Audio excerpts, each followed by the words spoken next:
नमस्कार and welcome you to career 247। मैं हूं प्रशांत धवन। नाउ लंबे समय बाद एक अच्छा बजट देखने को मिल रहा है जहां पर मिडिल क्लास को एक बहुत ही बड़ा रिलीफ दिया गया है। जो टैक्स पेइंग जनता है भारत की, वहां पे मैं कहूंगा 90% लोगों को एक बहुत ही बड़ी छूट दी गई है। यहाँ पे आप देख पाओगे giant tax relief for middle class. आपको इनकम टैक्स पे करने की आवश्यकता नहीं है। अगर आपकी इनकम 12 लाख तक है, एक्चुअली 12,75,000 तक भी आप अगर कमाते हो ना, तो आपको इनकम टैक्स के रूप में ₹0 पे करने होंगे। और उसके आगे भी आप अगर जाओ तो कहीं ना कहीं किसी को थोड़ा बहुत बेनिफिट टैक्स में मिला ही है।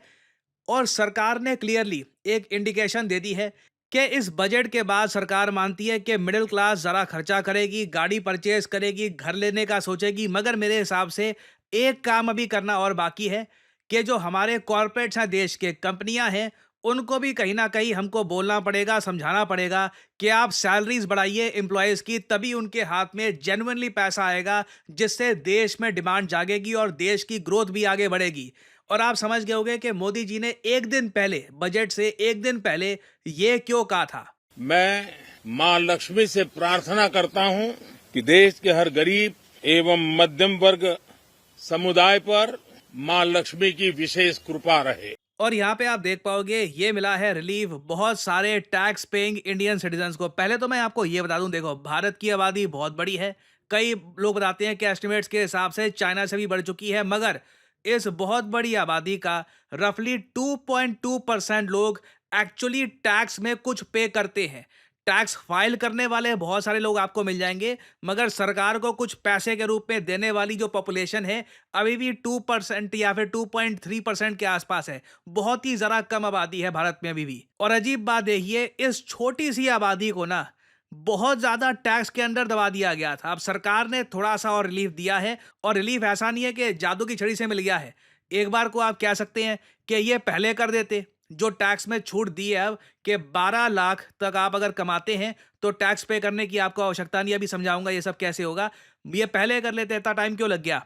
टाइम इसलिए लग गया क्योंकि देखिए सरकार यहां पर बहुत सारा रेवेन्यू अपने हाथ से छोड़ रही है। सरकार ने कैटेगोरिकली इस बजट में देश को बताया है कि जो हमने टैक्स में आपको छूट दी है ना, इससे सरकार को जो रेवेन्यू में लॉस होगा, इधर आप देख पाओगे, ये मैं आपको जो बजट की हाइलाइट्स हैं गवर्नमेंट डॉक्यूमेंट्स की, वहीं से आपको दिखा रहा हूं। Government is set to lose a revenue of 1 lakh crore rupees. 1 lakh crore रुपए सरकार की जेब में जो पहले आया करते थे ना, अब वो नहीं आएंगे ये टैक्स में छूट देकर। अब यहाँ पे आप कहोगे वेट, इससे बहुत सारे लोगों को फायदा कैसे मिलेगा? यहाँ पे तो लिखा है कि अगर आपकी जो सैलरी है ये 8 से 12 लाख है, तब भी टैक्स रेट आपका 10% लगेगा। तो टैक्स की छूट काहे की? ये थोड़ा समझाता हूँ आप। देखिए जब आप टैक्स पे करते हो ना, तो सरकार ने एक स्पेशल चीज ऐड कर रखी है टैक्स में, सैलरीड और पेंशन वाले लोगों के लिए। हर किसी के लिए नहीं है ये। जो सैलरी लेते हैं लोग और पेंशनियर्स हैं प्राइमरली, उनके लिए है। इसको हम कहते हैं स्टैंडर्ड डिडक्शन। तो अगर मान लो आप साल का कमाते हो 12 लाख रुपए, मतलब महीने की आपकी 1 लाख सैलरी है। 1 लाख रुपए वाली सैलरी वाले लोग ना भारत में आज भी बहुत कम है। सरकार ने जो ये छूट दी है ना टैक्स की, ह्यूमंगस स्केल पे दी है। सरकार एक बार को चाहती तो 10 लाख तक कर सकती थी टैक्स की छूट। मगर सरकार ने यहाँ पे मान के चला है कि देखियो एक बार को 12 लाख तक भी जो लोग कमा रहे हैं ना, उनको भी टैक्स की छूट दो। तो वहां पे अब मान लो पहले आपका जो भी टैक्स बनता था, जो आपको पे करना होता था, उसमें सीधा आपको लग जाएगा स्टैंडर्ड डिडक्शन। और उसकी वजह से आपको ₹0 टैक्स पे करना है। यू डोंट हैव टू पे tax at all. Standard deduction की वजह से जो लोग 16 लाख कमाते हैं, 20 लाख कमाते हैं, 24 लाख कमाते हैं, इनको भी फायदा होगा। इवन आप अगर 50 लाख रुपए कमाते हैं साल के, तब भी अब आपके 1,10,000 रुपए टैक्स में बच जाया करेंगे हर साल। अब ऑब्वियस सी बात है, इतने सारे लोगों को टैक्स में जब आप इतनी छूट दे दोगे, तो सरकार पे भी इसका बर्डन आएगा। अब सरकार के पास जो पहले 1 लाख करोड़ रुपए आया करते थे डायरेक्ट टैक्स से, ये जब नहीं आएंगे तो वो पैसा कहां से आएगा? क्योंकि हम तो देखिए, हम यहाँ पर प्रैग्मेटिक तरीके से देखेंगे सारी चीजों को। मैं इसलिए कहता हूं, कई लोग एक्चुअली कह रहे थे लास्ट वीडियो में कि सर आपने ये बात तो कर दी कि हमारे देश में जो प्राइवेट कंपनीज हैं ये बहुत सारा पैसा कमाती है और ये लोग सैलरीज इतनी पे करते नहीं है, मगर आप टैक्स के बारे में क्यों नहीं बोलते? देखो टैक्स में ठीक है, अब जैसे 12 लाख जो कमा रहा था उसका ठीक है, यहाँ पे टैक्स बच गया। मगर यहाँ पे मैं ये कहूंगा, अगर उसकी सैलरी बढ़ जाए ना, तो उसको कई गुना ज़्यादा बेनिफिट यहाँ पे होता। और ये जो अब 1 लाख करोड़ रुपए का आप कह लीजिए थोड़ा झटका सरकार को लगा है कि ये पैसा अब कहाँ से आएगा। घूम फिर के देखिए, देश हो घर हो, जो मेन गणित होता है वो हर जगह सेम होता है कि आपको देखना पड़ता है कि आमदनी कितनी हो रही है और खर्चा कितना हो रहा है। अब इस गणित में ये 1 लाख करोड़ रुपए सरकार यहाँ पर त्याग रही है, तो मैंने यही सोचा बजट में हो सकता है कि डिसइन्वेस्टमेंट की बात होगी। सरकार हो सकता है कि किसी सरकारी कंपनी में कुछ स्टेक बेचेगी, कुछ बोलेगी कि देखिए हम यहाँ पर इस कंपनी का इतना परसेंट स्टेक बेच रहे हैं, कुछ 20,000 करोड़ यहाँ से आएंगे, 30,000 करोड़ यहाँ से आएंगे, ताकि जो फिस्कल डेफिसिट है ये उसकी परसेंटेज भी हम मेंटेन कर पाए, क्योंकि हम दुनिया को ये नहीं दिखाना चाहते कि यहाँ पे सरकार बहुत ही ज्यादा लॉस में जा रही है। क्योंकि अभी अगर मैं आपको दिखाऊं ना भारत का जो पूरा गणित है, आमदनी कितनी है और खर्चा कितना हो रहा है, आपको थोड़ी सी चिंता होगी। अब इस बार के बजट का जो पूरा सार है, पूरा जो निचोड़ है, ये कुछ पंक्तियों में मैं आपके सामने प्रस्तुत कर रहा हूं। इधर आप देख पाओगे अमाउंट 50.65 लाख करोड़ रुपीस। ये जो पूरा अमाउंट है ना 50 लाख करोड़ से भी ऊपर का, ये है हमारा खर्चा। ये अमाउंट आपने कई बार देखा होगा। Total expenditure in budget 2025-26 financial year का जो ये टोटल बजट है, ये हमारा खर्चा है। अब जो हमारा खर्चा है, क्या इतनी हमारी आमदनी है? बिल्कुल भी नहीं। आमदनी दूर दूर से इसको छूती भी नहीं है।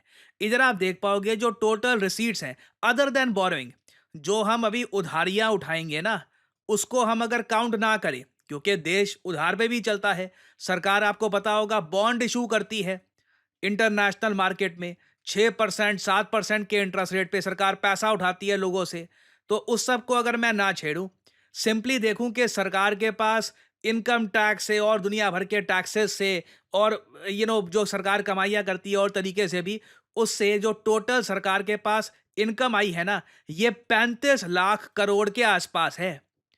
तो आप साफ साफ देख लीजिए 15 लाख करोड़ से भी ज्यादा का गैप यहाँ पे आपको मिल जाएगा। और इस गैप को फिल करने के लिए हम क्या करते हैं, हम उठाते हैं उधार। और अब आप ये वाला जो चार्ट है प्रॉपर्ली समझ पाओगे। मेरा ये मानना है कि देश में ना हर जगह ये जो गणित है सबको सिखाना चाहिए, सबको समझाना चाहिए। क्योंकि देश की बड़ी आबादी को समझ ही नहीं आता कि बेसिकली पैसा आ कहाँ से रहा है, हमको कितना पैसा पे करना होता है, महंगाई कैसे होती है। अब इधर आप देख पाओगे साफ साफ लिखा है रुपी कम्स फ्रॉम। सरकार जो भी खर्चा करेगी कहाँ से आ रहा है? 22% तो आता है इनकम टैक्स से, जो अब थोड़ा सा सरकार ने कम कर दिया है। सरकार ने वहां पर 1 लाख करोड़ का हिट ले लिया है ताकि जनता को थोड़ा सा रिलीफ मिल जाए। फिर देखो यहाँ पे आप नोट कर पाओगे 24% आता है बोरोइंग और अदर लाइबिलिटीज से। अब आप खुद सोच लो, जब आप उधारियां उठा रहे हो तो आपको इंटरेस्ट पेमेंट करनी पड़ेगी। तो दिक्कत भी यही है, जब हम एक्सपेंडिचर देखते हैं ना हमारा, कि हमारा पैसा सबसे ज्यादा खर्चा कहाँ पे होता है, तो वहां पर भी सेकंड नंबर पे आपको दिखेगा इंटरेस्ट पेमेंट्स।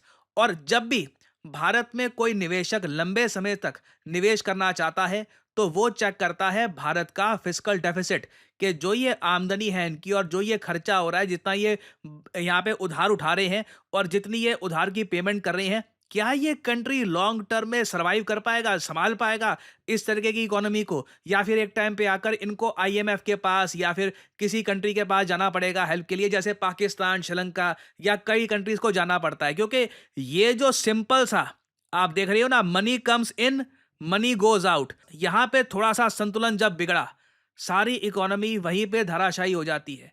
और मैं इसलिए ये कहता हूं कि देखो हमारे देश में जो कंपनियां हैं ना, थोड़ी उन पे भी जिम्मेदारी आनी चाहिए कि मिडिल क्लास में जो पैसा आना है ना, वो सीधा ऐसा नहीं है कि सरकार ही उसका बोझ उठाएगी।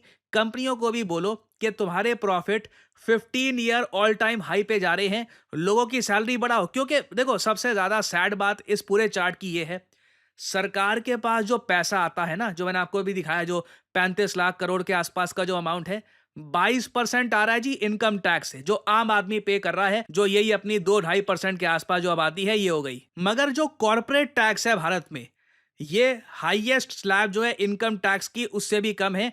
तो कॉर्पोरेट टैक्स आता है 17%। मतलब कि देश की बड़ी बड़ी कंपनियां, रिलायंस, ये टीसीएस वगैरह, ये कंपनियां कम टैक्स भर रही हैं, इनकम टैक्स ज्यादा जा रहा है। ये कहीं ना कहीं हमको ठीक करना होगा। जब कंपनियों, अब या तो देखो, अगर कॉर्पोरेट टैक्स नहीं बढ़ाना, आप चाहते हो कि कंपनीज की जो बैलेंस शीट है खराब ना हो, हरी भरी दिखे कंपनियां, तो एटलीस्ट कंपनियों को ये तो बोलो कि अपने एम्प्लॉयज को जरा सैलरी दे ताकि आम आदमी के हाथ में पैसा ज्यादा आए। नहीं तो सरकार देखिए अपनी तरफ से बर्डन लेती रहेगी। अब 1 लाख करोड़ का झटका लगा सरकार को। अब आपको क्या लगता है ये जो झटका लगाया गायब हो जाएगा? कहीं ना कहीं से तो आएगा ना। सरकार कुछ तो बेचेगी, कुछ ना कुछ तो करेगी। ये जो 1 लाख करोड़ का जो अभाव आ गया है, ये जादू की छड़ी से जाएगा नहीं। सो अगेन ये सारी चीजें हमको यहाँ पर सोचनी होगी। बट अभी के लिए मैं कहूंगा कि काफी एक अच्छी बात है कि ऑल टुगेदर हमारे देश में जो मिडिल क्लास है इनको थोड़ा रिलीफ मिला है। बट और भी बहुत कुछ करने की अभी आवश्यकता है। नाउ बजट के बाकी अगर एस्पेक्ट्स को अगर हम देखें तो बहुत सारे जो हमारे खर्चे हैं उनमें से एक बहुत ही इंपॉर्टेंट खर्चा हर साल होता है डिफेंस का।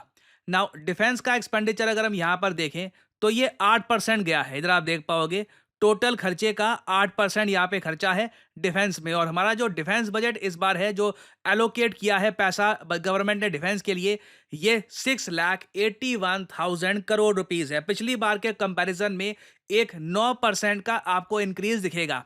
हालांकि अभी भी ये $100 बिलियन के आसपास नहीं है। $100 बिलियन का डिफेंस बजट करने के लिए इस आंकड़े को ना हमको 8,60,000 करोड़ के आसपास का जो अमाउंट है वो यहाँ पे लाना होगा। क्योंकि अभी भी मैं आपको बता दूं ये जो अमाउंट है दूर से लग रहा होगा कि 6,81,000 करोड़ रुपीस बहुत बड़ा अमाउंट है। इसमें देखो मैं आपको बताऊं अगर तो रेवेन्यू एक्सपेंडिचर ही ऑलमोस्ट 5 लाख करोड़ के आसपास जाता है। मतलब कि जो आपकी सैलरीज हैं, आपको पेंशन में पैसा पे करना है।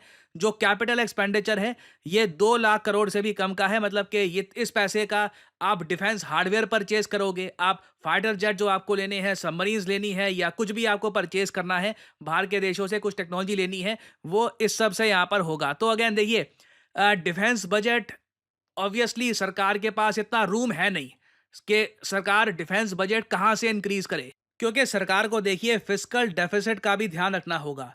फिस्कल डेफिसिट यहाँ पे आप देख पाओगे अभी के लिए सरकार ने बोला है कि हम 4.4% के आसपास रखेंगे। ये बहुत ही इंपॉर्टेंट फिगर है। फिस्कल डेफिसिट आपका होता है जितना आप खर्च कर रहे हो, जो आपका रेवेन्यू है और जो आपका एक्सपेंडिचर है, उसके बीच में परसेंटेज डिफरेंस क्या है। पिछले साल भारत का फिस्कल डेफिसिट बहुत ज्यादा था 4.9%। सरकार ने थोड़े बहुत खर्चे कम करके और जगह से पैसे बचाकर इसको 4.4% रखा है। फिस्कल डेफिसिट जितना कम होगा ना, इन्वेस्टर हमारे देश की तरफ उतने आकर्षण से देखेंगे। क्योंकि लॉन्ग टर्म में ना इंडिया दिखेगा बहुत ही स्ट्रांग।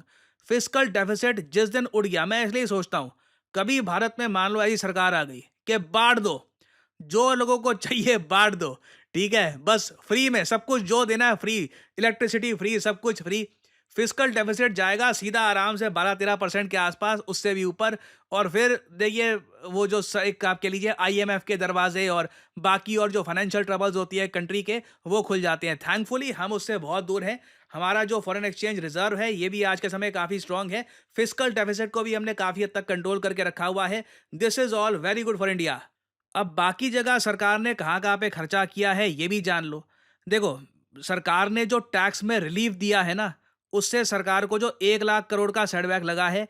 आप देख लो एजुकेशन में भी ना जो टोटल खर्चा होता है बजट का, ये भी 1,28,000 करोड़ रुपीस होता है। तो मतलब ऑलमोस्ट मान लो जितने का टैक्स रिलीफ है उतने का हमारा सारा एजुकेशन का खर्चा है पूरे देश का इस बजट में। हेल्थ केयर का भी आप अगर देखो सेम आपको मिलेगा 98,000 करोड़ रुपीस। अर्बन डेवलपमेंट भी सेम आपको मिलेगा। तो इसलिए मैं वही सोच रहा था अब सरकार वो वहाँ पे जो गैप है इसको कैसे पूरा करेगी। क्योंकि देखिए या तो हम एक काम ये कर सकते हैं, मैं इसलिए काफ़ी एंथुजियास्टिक हो जाता हूँ ये देखकर कि हमारे डिफेंस इक्विपमेंट बिक रहे हैं, कि या तो हम अपने डिफेंस इक्विपमेंट बेचें, मिसाइल बेचें, टैंक बेचें, बंदूकें बेचें, उससे पैसा कमाएं। या फिर इसरो जो पैसा कमाता है हमारे लिए वहाँ से हम पैसा कमा लें। या फिर किसी कंट्री को टेक्नोलॉजी में हेल्प करनी है, वहाँ से थोड़ा सा हमने पैसा कमा लिया। ये सब चीज़ें हैं, यहाँ से हम एक्स्ट्रा पैसा अर्न कर सकते हैं, जो ऑल टुगेदर हमारे देश की education, health care, urban development, transportation, infrastructure, यहाँ पे हम खर्चा करेंगे ऑल टुगेदर। बाकी देखिए फिर हमारी बहुत सारी स्कीम्स भी हैं। जैसे for example Mahatma Gandhi national rural employment guarantee वाली जो स्कीम है, उसमें अभी भी 86,000 करोड़ रुपीस का खर्चा होता है। पीएम आवास योजना, ग्रामीण अर्बन दोनों को आप अगर देखो तो 74,000 करोड़ रुपीस का खर्चा होता है। फिर कई और स्कीम्स है, सागरमाला स्कीम्स है, हमारी स्किल डेवलपमेंट स्कीम्स है। आयुष्मान भारत में आप अगर देख लीजिए तो ऑलमोस्ट 10,000 करोड़ रुपीस का खर्चा हो रहा है।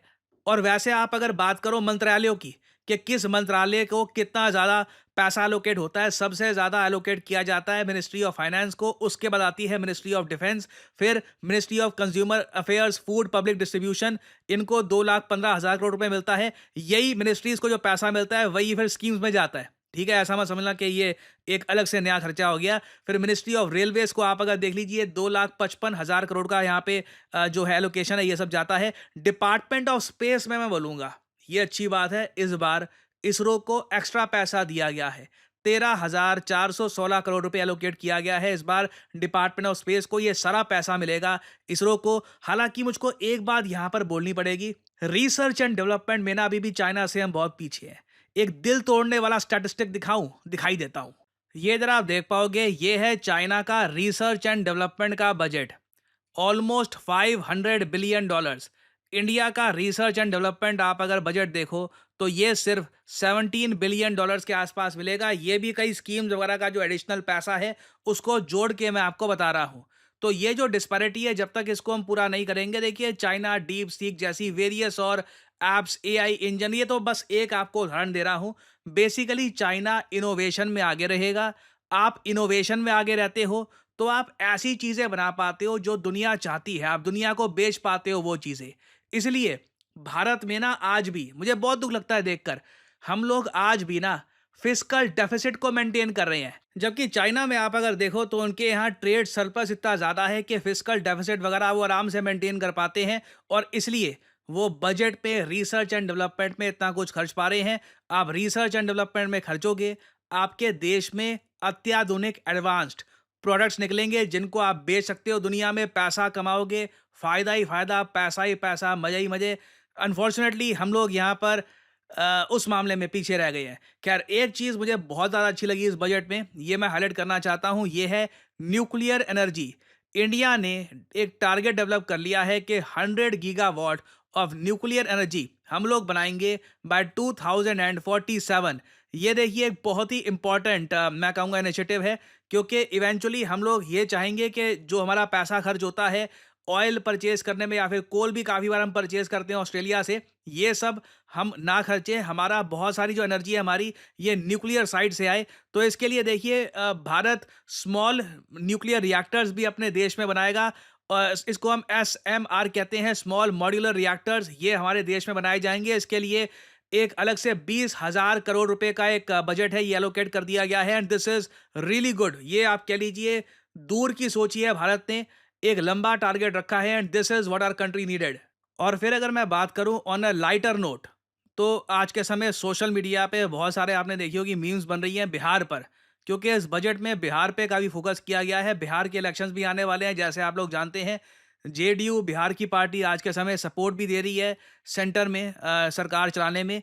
तो बिहार को देखिए बहुत सारा पैसा दिया गया, और मैं देख रहा था कई लोगों ने बहुत सारी ये इस टाइप की मीम्स बना रखी है बिहार से रिलेटेड, कि इधर बिहार आफ्टर यूनियन बजट, इस टाइप की बहुत सारी जो मीम्स हैं ये लोग शेयर कर रहे थे। और रीज़न इसका देखिए सिंपली ये, क्योंकि बहुत सारे जो प्रोजेक्ट्स हैं रोड से रिलेटेड, एयरपोर्ट से रिलेटेड, ये बिहार के लिए अनाउंस किए गए हैं। बिहार को डेफिनेटली स्पेशल यहाँ पे प्रिविलेज दी गई है इस बजट में। और इंटरेस्टिंग होगा कि आने वाले बिहार के जो चुनाव हैं, इस पर इन सब जो आप कह लीजिए अनाउंसमेंट्स हैं, इनका क्या इम्पैक्ट होगा। खैर, ये ओवरऑल समरी थी इस बजट की। कुछ अगर मान लीजिए स्कीम वगैरह रह गई हो, उसमें मैं कोशिश करूंगा बाद में आपके लिए वीडियो ले आऊं। और फाइनली यहाँ पे मैं आप लोगों से एक MCQ पूछूंगा। देखिए, एक्सियोम मिशन ये आज के समय काफ़ी न्यूज़ में है। आपको पता होगा शुभांशु शुक्ला भारत को करेंगे रिप्रेजेंट इस मिशन में। बताइए ये मिशन किस चीज़ से रिलेटेड है। ये है यहाँ पे आपकी ऑप्शंस: ओशन, स्पेस, एग्रीकल्चर या AI। कमेंट सेक्शन में करिएगा आंसर। और साथ ही साथ मैं ये भी जानना चाहूंगा आपसे, आपके हिसाब से बजट कैसा था। आप आउट ऑफ 10 बजट को क्या रेट करेंगे? 6, 7, 9, 8, 10, जो भी आपको सही लगता है कमेंट सेक्शन में करिएगा आंसर। मैं जानना चाहूंगा आपका ओपिनियन। और फाइनली आप लोगों के लिए एक बहुत ही इंपॉर्टेंट मैसेज। देखिए, आपने पिछले कुछ महीनों में नोटिस किया होगा, डेटा एनालिटिक्स, ये जो दो वर्ड हैं भारत में लगातार पॉपुलर होते जा रहे हैं। आप लगातार इन पे आर्टिकल देखोगे कि इंडिया में डेटा एनालिटिक्स की जो डिमांड है ये लगातार बढ़ती जा रही है। जो गूगल के टॉप एग्जीक्यूटिव्स हैं वो भी काफी बार कहते हैं कि डेटा एनालिटिक्स एक ऐसी स्किल है कि यहाँ पे आपने अगर महारत हासिल कर ली तो आपकी अगर डिग्री भी नहीं है ना आपके पास, तब भी आपकी एक अच्छी नौकरी लग सकती है।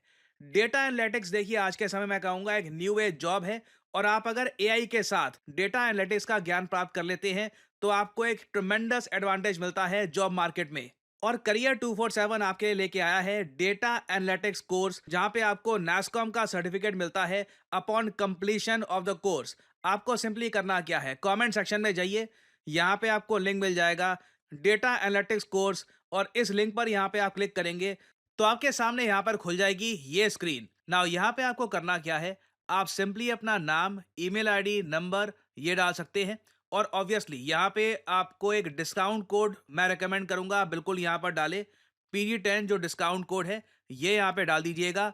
अप्लाई नाउ पे क्लिक कर दीजिए और हमारी तरफ से एग्जीक्यूटिव आपको कॉल करेंगे और आप उनसे बात कर सकते हैं कि ये डेटा एनालिटिक्स आखिर है क्या, मैं इसमें करियर कैसे बिल्ड कर सकता हूँ, इसका सिलेबस क्या होता है, क्या इसमें जॉब प्रोस्पेक्ट्स है, क्या डेटा एनालिटिक्स मेरे लिए बना है। आपकी प्रॉपर काउंसलिंग की जाएगी, और सिंस आपने कोड PD10 यहाँ पर यूज कर लिया होगा ना, तो आपको ये कोर्स 50,000 की जगह 45,000 का ऑफर किया जाएगा। नहीं तो वैसे आप अगर कुछ कोड नहीं लगाते, आप यहाँ पर कहते हो मुझे कोड नहीं लगाना, तो ऑब्वियसली प्राइस जो भी यहाँ पे आपको रेकमेंड किया जाएगा इट विल बी 50,000। तो मैं आपको सजेस्ट करूंगा अगर आप यहाँ पे प्राइस अपना थोड़ा कम करना चाहते हैं, यूज द कोड PD10। और डेटा एनालिटिक्स देखिए एक बहुत अच्छा तरीका है अपने करियर को स्टार्ट करने का। मैं आपको देखो साफ साफ एक बात बताता हूँ, कोई आपको ये कहे कि ये कोई खास क्रिप्टो है ये परचेज कर लो आप बहुत पैसा कमा लोगे, कोई ये शॉर्टकट है ये पकड़ लो इससे आप पैसा कमा लोगे, मैं आपको साफ साफ बताऊं 99.99% लोग मेहनत करके विद डिटर्मिनेशन एक स्किल को निखार के ही अपनी लाइफ में कुछ आगे बन पाते हैं। आपके पास एक अच्छा मौका है एज ऑफ नाउ, ये जो 2025-26 का टाइम है ना, ये आप कह लीजिए आपके सामने एक गोल्डन मौका है डेटा एनालिटिक्स में अर्ली स्टार्ट लेने का, क्योंकि आगे जाकर यहाँ पे भीड़ लगने वाली है। कुछ सालों में लाखों डेटा एनालिस्ट भारत प्रोड्यूस करेगा, और डेटा एनालिटिक्स के अंडर जो ये टूल्स हैं एक्सेल, SQL, पावर बी, ये सब मैं आपको बता दूं घर घर में आम होने वाले। This is the new age of skilling, this is the new age of learning. Future के जॉब्स यही होने वाले हैं। और मैं यहाँ पर ये भी नहीं कह रहा जैसे गूगल के एग्जीक्यूटिव्स कह रहे हैं कि देखो डेटा एनालिटिक्स में तो इतनी डिमांड है, डिग्री भी ना हो तब भी आपकी नौकरी लग जाएगी। मैं कहता हूँ आपके पास डिग्री है और साथ ही साथ डेटा एनालिटिक्स का सर्टिफिकेट भी है ना, आप सडनली जॉब मार्केट में बहुत अट्रैक्टिव हो जाते हो, एम्प्लॉयबिलिटी आपकी काफी हद तक बढ़ जाती है। सो अगेन ये जो प्राइस यहाँ पे लिखा है, यू डोंट हैव टू पे दिस प्राइस, सिंपली यहाँ पर कोड यूज करिए PD10 और आप अपनी जर्नी स्टार्ट कर सकते हैं in the world of data analytics. Start early और फ्यूचर में आपको बहुत बेनिफिट इसका मिल सकता है। सो इसी नोट के साथ ये है वीडियो कांत। Thank you for listening and as I always say, may the gods watch over you.